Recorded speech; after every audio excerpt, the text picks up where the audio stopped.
Dobrodošli u High-Tech zonu, emisiju o novitetima iz svijeta tehnologije. Moje ime je Stefan Dević, a na početku naravno novosti. Microsoft je počeo da prima Bitcoin za kupovinu sadržaja u svojim online prodavnicama. Bitcoinima možete da kupujete aplikacije, igre, muziku i video sa Windows Phone, Xbox Games, Music i video prodavnice. Također plaćanje može da se koristi samo za digitalna dobra, a ne i za fizičke proizvode. Ova vest je bitna jer može da bude najava ozbiljnijeg korišćenja kriptovalute u monetarnim sistemima širom svijeta. A Dashline je menadžer vaših pasvorda i nudi sigurnu sinhronizaciju uređaja za Windows, Mac, iOS i Android, kao i password generator. Ima mogućnost da pohrani druge osjetljive podatke koji nemaju šifru poput ličnih podataka o kreditnoj kartici, adresu i beleške. Sama aplikacija blokira slikanje ekrana, što je dobro, i pruža nekoliko sigurnosnih mera za zaštitu od neželjenih korisnika. U rubrici Zamislite situaciju predstavljamo uređaje adekvatne situaciji u kojoj se nalazimo. Pogledajte današnje proizvode.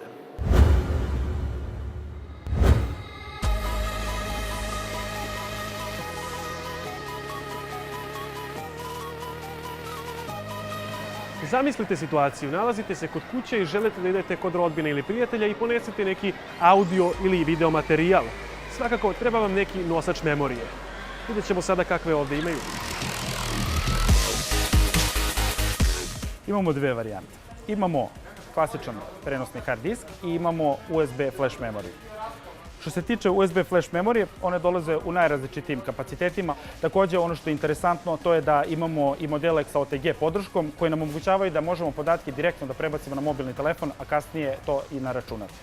Što se tiče druge varijante, ovaj prvi model ovdje je kompletno gumiran, što je generalno danas samo dobra stvar jer ljudi se generalno brinu za zaštitu svojih podataka, tako da ovaj model, osim toga što je gumiran, otporan je i na padove. Ovdje imamo varijantu istog ovog modela, samo dosta kompaktnih dimenzija, i na kraju imamo ovu varijantu ovdje koja je dobra za poslovne korisnike, tako da osim velikog kapaciteta i generalno mogućnosti skladištenja podataka na njega, podaci se skladište i u cloud kao backup. IT Kutak je nov prostor u okviru Doma omladine Beograda koji se fokusira na obrazovanje mladih na poljima nauke, tehnike i modernih digitalnih umetnosti. Kroz brojna predavanja, edukativne i kreativne radionice, ovo je prilika za mlade ljude da steknu znanje i to potpuno besplatno.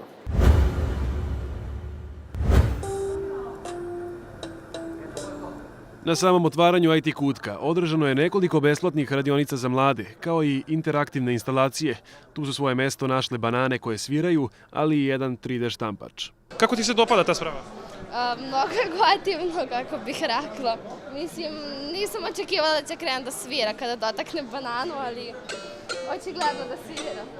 To je istorijski trenutak za nas, posebno za mene. Ja se jako radujem svemu ovome jer ko klinac sam počeo na Sinclair Spectrumu 48K i evo posle, to je bilo na primjer 84. ili 5. godine i evo posle, dakle, 30 godina koliko je sve to napredovalo. U toku godine tu će se održavati i radionice iz elektronike, informatike i dizajna, a u planu su radionice iz robotike uz pomoć donacija, koja je ovoga puta bila iz američke ambasade. Znamo da ljudi, posebno mladi ljudi ovdje u Srbiji, su pametni, ali ponekad nema prostor gdje oni mogu da stvore nove stvari i mi smo željeli da stvorimo prostor ovdje u Domu omladine koji stalno je pun sa mladima. Umetnost nije zaboravljena, pa će demo bendovi uz pomoć male videoprodukcije i tonskog studija koji će biti spreman posle nove godine u Domu omladine moći da snime i svoju prvu pesmu, spot,